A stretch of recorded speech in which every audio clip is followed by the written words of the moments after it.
What the fuck is sleep? I don't even know what that is. Just pull me a forward that tree. Hold up and watch that bitch. I want to ask you about Mayr. A lot of people, for the people watching, a lot of them don't really know that you and Mayr are real cool. I mean, Mayr's the reason that, you know, we know each other. Yeah. But lately, you know, Mayr has kind of switched his lane, kind of, and, you know, he just basically talks about hot topics, not even just hot topics, just things that, you know, to get people talking. And recently he talked about how Finesse 2 times got out of jail, which, you know, he instantly went to, like, he hopped off the jet and was shooting a video. He probably didn't even go see his family in the studio, and he also brought up Bobby Shmurda, and it was like, don't be like him. That's really all he said.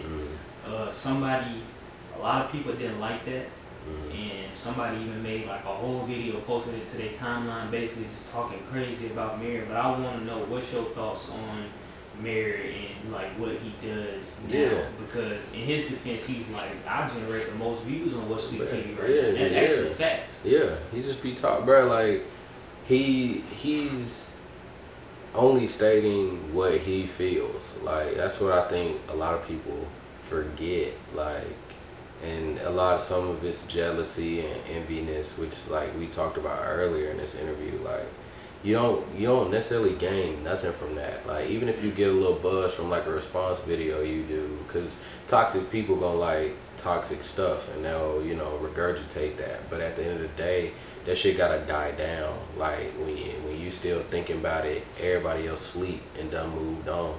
So I think for one, people gotta stop just being so hard pressed on a lot of things. You feel me? Like I understand exactly what Mayr said, because like to me, I thought it was a little different, a little weird. But like I'm on Bobby Shmurda, like what he was doing when he got out of jail. But like, you know, a person commented that it was probably because of his court case. But like I was telling Mayr about it. It's all how you convey your message. Like you can't try and teach somebody something by actually yelling at them and this, that, and the other. Now sometimes tough love is needed for sure, but as a former early childhood educator, we talking about like 3 to 5 years old, like the babies and stuff, when your brain is at its most pure and most naive, you respond the most comfortably to a calm and gentle type of tone. Like if Bobby couldn't make drill music on account of his case,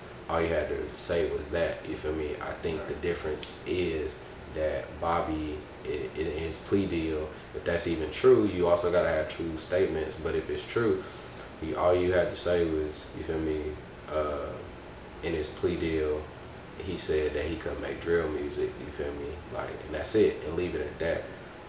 But still, at the end of the day, Mayr was saying what he felt.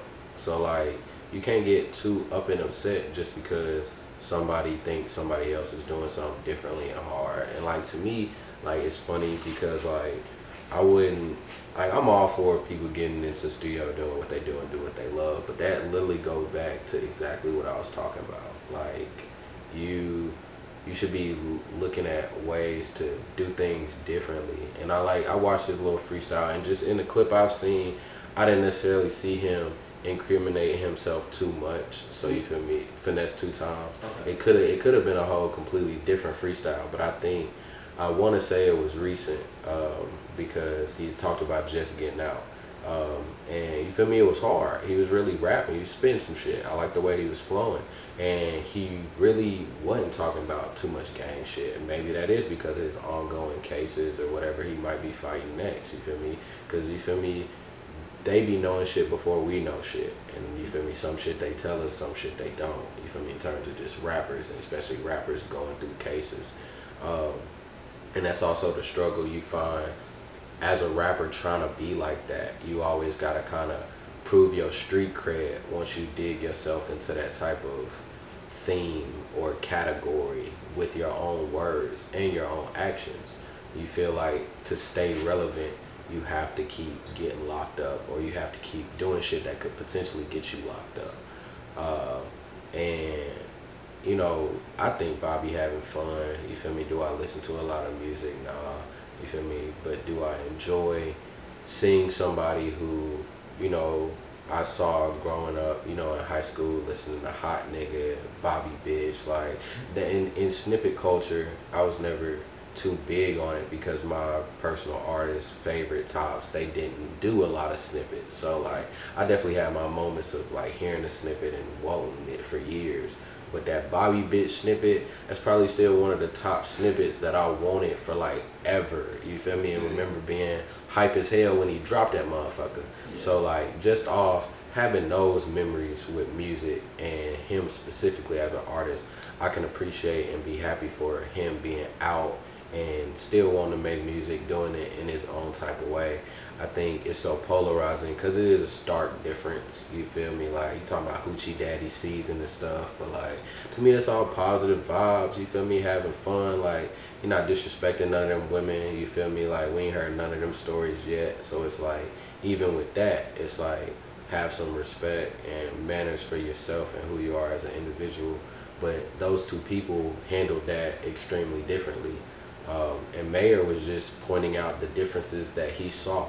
So like some of the stuff that he said I agree with, some of the stuff I didn't know or just didn't pay attention to because it's not my type of lane. But I think everybody just has to take it for what it is. It's just his platform is speaking on what he wants to do.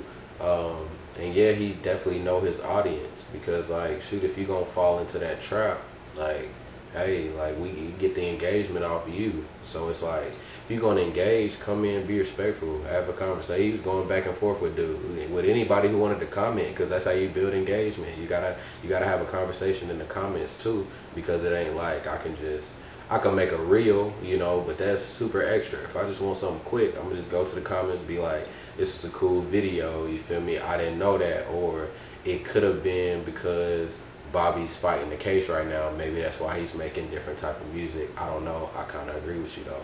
And then leave it at that. So yeah, I saw that and it was super interesting because like to me he's still like Lil Mayr from Hendersonville. But yeah, bro, like he had people coming out their body just over his opinion. Like, and it wasn't even like he was. He didn't say nothing. Yeah, like Bobby's still gonna make his money. He wasn't super disrespecting Bobby Shmurda. He was just saying in his opinion.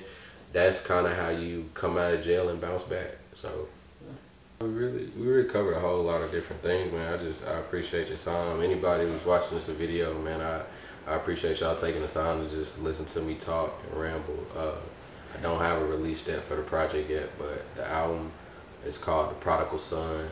I mean, so talk a whole lot of just, like I said, about me and who I am as a young man, preacher's kid. I almost said former, but my parents will always be spiritual people and people who work, you know, diligently for the Lord. So dealing with that also and who I am as a person, I thought The Prodigal Son was like a very nice title because if you know that story, it's about somebody who like, you know, strayed from the path and then came back, you know, just by doing the right thing. So I ain't going too much about the story. It ain't a gospel album or anything like that, but that theme is there, you feel me? Because I've been on the music thing for so long and then just let myself get in my head too much to where I strayed from that path. And so coming back in an even better mode really encapsulate that whole feeling of the prodigal son. So I will have a single coming soon in about a month, you feel me? No specific dates, like I said, but in about a month I'll have something for everybody off the album for sure. So just follow me on all my socials, One King Ethan on Instagram and Twitter, and you feel me, you can find my other socials through that. Those are the two main ones. But I appreciate y'all for sure, and I appreciate you, Kyrie, most definitely, man. I appreciate you, bro. Yeah. Thank you. All right, there y'all have it. You know, all the links to my What Sleep social media and King E social media will be in the description. Yes, I appreciate y'all for y'all time.